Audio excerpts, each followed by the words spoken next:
vedo facce amiche qui, riconosco facce amiche. Come va, Presidente? Benvenuto. Ciao, come stai? Bene, tu? Dai, bene, sono molto contenta. È arrivata Presidente del Consiglio regionale. Bene. Bene. Cara Caterina, eccoci qua. Bello, bene. ci siamo riuscite. Eccellenza, come era? Da qua poi colleghiamo il lungomare verso la via Roma. Sì. Questa è la cerniera di congiunzione. Allora, io penso che lei dovrebbe leggere positivamente il fatto che la Presidente della Camera oggi è qui rappresentando lo Stato. Dunque questo è un segno di attenzione verso una regione che comunque sta soffrendo molto anche gli effetti della crisi, una regione penalizzata, una regione dove però ci sono anche delle cose da valorizzare. E dunque è giusto che anche in tempi di difficoltà le istituzioni siano presenti sia laddove ci sono i problemi ma anche laddove si cerca faticosamente di risolverli i problemi. Questo è il senso della mia visita qui. La specialità delle regioni è ancora attuale? Sì, è attuale e non credo che debba essere riconsiderata, è una cosa, come dire, anche presente nella nostra Costituzione e nessuno ha intenzione di rimetterla in discussione. La riforma del titolo V prevede però poteri più forti allo Stato e potestà esclusiva in alcune materie che torna in capo all'amministrazione centrale. Ma guardi, è una riforma articolata, ma per quanto riguarda la specialità delle regioni, appunto come la Sardegna, questo non è in discussione. Quindi io mi sento proprio di tranquillizzare perché ho sentito che su questo ci sono delle preoccupazioni. Io ho visto il testo, lo abbiamo discusso, mi sento di dire che non è in discussione questo ambito di autonomia, di specialità delle regioni come la Sardegna. La vertenza Sardegna c'è stata proprio un'interrogazione parlamentare bipartisan, il Montecitorio la prenderà in considerazione? Certamente sì, c'è una mozione che è stata presentata anche al Senato, anche alla Camera, adesso nella prossima Capigruppo, comunque a breve spero che ne venga chiesta la calendarizzazione perché è appunto una mozione che metta a fuoco tutti i problemi che qui stiamo vedendo, le preoccupazioni che ci sono in questa isola sono state tutte elencate in questa mozione che dovrebbe impegnare poi il governo a prendere delle decisioni in merito. Noi utilizzeremo la giornata odierna dell'incontro col Consiglio regionale per affrontare alcuni temi, innanzitutto quello appunto dell'autonomia regionale, ribadendo il significato e la piena valenza di tutte le ragioni che hanno portato al riconoscimento della specialità e l'autonomia della Sardegna. E credo che questo sia facilmente evincibile anche da quello che risulta, è stata presentata qualche giorno fa una mozione su un'avvertenza Sardegna proprio in Parlamento e una delle richieste sarà quella di calendarizzarla il più rapidamente possibile perché il Parlamento possa discutere dei tantissimi temi che a tutt'oggi affliggono la Sardegna. E questo è un tema forte perché sta dentro il riordino delle regioni, il nuovo regionalismo che viene disegnato, che sembrerebbe non toccare per il momento la nostra autonomia, ma che ovviamente rende meno forte un'autonomia all'interno di regioni, di un regionalismo che è meno forte. L'altro tema importante che è stato sollevato proprio dalla Presidente Boldrini, che riguarda gli organismi parlamentari e quindi il ruolo che devono svolgere e il ruolo che devono svolgere anche nei confronti dell'esecutivo. È un tema storico importante che deve essere affrontato fino in fondo. Non è possibile un alleggerimento del ruolo del Consiglio che vada a discapito della condivisione, della discussione, della presa di conoscenza di tutte le posizioni possibili per fare una legge. Laura Boldrini poco fa, rispondendo alle domande dei giornalisti, ha assicurato che la specialità non è in pericolo. Dalla Sardegna si chiedono maggiori spazi di autonomia, questo sarà uno dei punti della seduta di questa sera. Sì, è vero che non c'è in questo momento un attacco diretto, anche perché l'accordo che sta nello statuto, quindi nel patto tra lo Stato e la Regione, è previsto che ogni intervento debba essere concordato e quindi questo non è possibile che sia fatto unilateralmente, però è vero che quello che dicevo prima, che ci sono anche regioni che dicono ritengono che non ha più senso che esistano le regioni autonome. Noi invece riteniamo che la nostra autonomia abbia ragioni profonde, purtroppo dico, ancora tutte valide, e su questo noi chiediamo un nuovo patto con lo Stato, quindi una rivisitazione dello Statuto che porti ad una maggiore autonomia e non a una minore autonomia. Ecco, da mesi la Commissione Autonomia del Consiglio regionale lavora su questi temi: riscrittura dello Statuto, nuova legge statutaria, riforma complessiva della macchina organizzativa della Regione.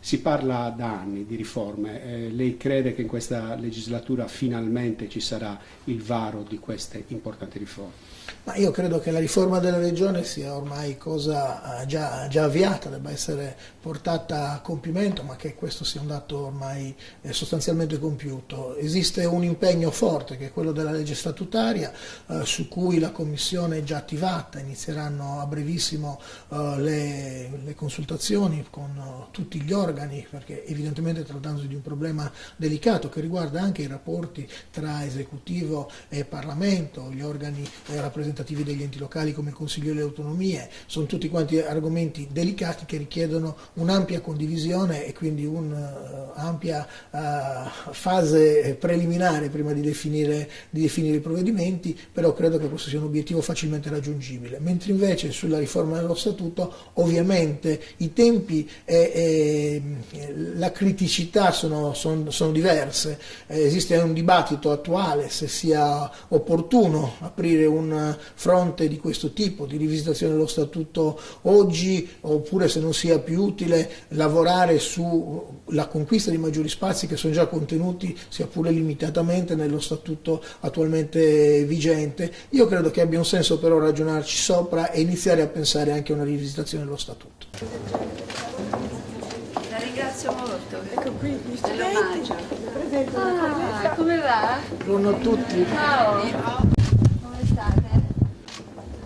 Eravate lì presenti? Sì. Ma insomma, diciamo, non è stato proprio uno spasso, immagino, per voi, La collega professoressa Benissimo. Professoressa, come va? Bene, sono contenta di aver potuto portare qua i Grazie, studenti. sì. Siamo voi il Consiglio per averci ospitati in questa occasione. Credo che sia stata un'esperienza molto stimolante per loro. Io me lo auguro, certo il tema diciamo magari rimane un po' distante se uno non si cala nella materia, perché il ruolo, no, del Parlamento, i rapporti con l'esecutivo può sembrare una cosa che difficilmente poi, non lo so, appassionante per chi non è all'interno, no, delle istituzioni o esperto del settore, però è il senso della democrazia e quindi chi studia scienze politiche comunque la divisione tra poteri, anche la relazione che c'è, no, tra i vari poteri e tra le autonomie locali e quelle centrali e le istituzioni centrali, comunque sono temi che alla fine sono oggetto di studio, immagino. Però questi sono presentati lì.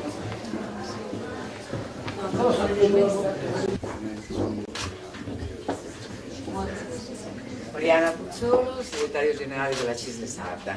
Piacere mio, Presidente. La UGL, sì.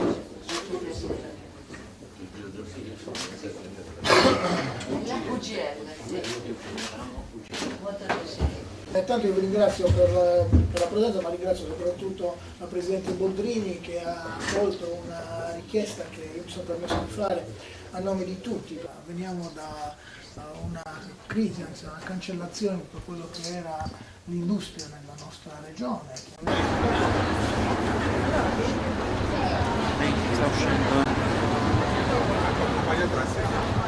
E quindi? Bene, allora grazie Forge, rapidissimo, è stato una giornata molto bella, veramente piena di stimoli e anche di cordialità, di valori, mi sembra che Ci serve. sì, anche a Buona me. prosecuzione, ci Grazie. teniamo in contatto Sì, per le volentieri, cose che abbiamo detto e che abbiamo volentieri, sentito. volentieri. Io darò seguito a questo, ci farò copia del Allora ce ne faremo una ragione. serve almeno a discutere il problema. Va bene. Faccio sapere quando la calendarizziamo. È stato un onore. Signora segretaria generale, è stato un piacere. Anche per me, veramente molto. Grazie, grazie molte. Arrivederci. Arrivederci, grazie. Bene, arrivederci. Arrivederci.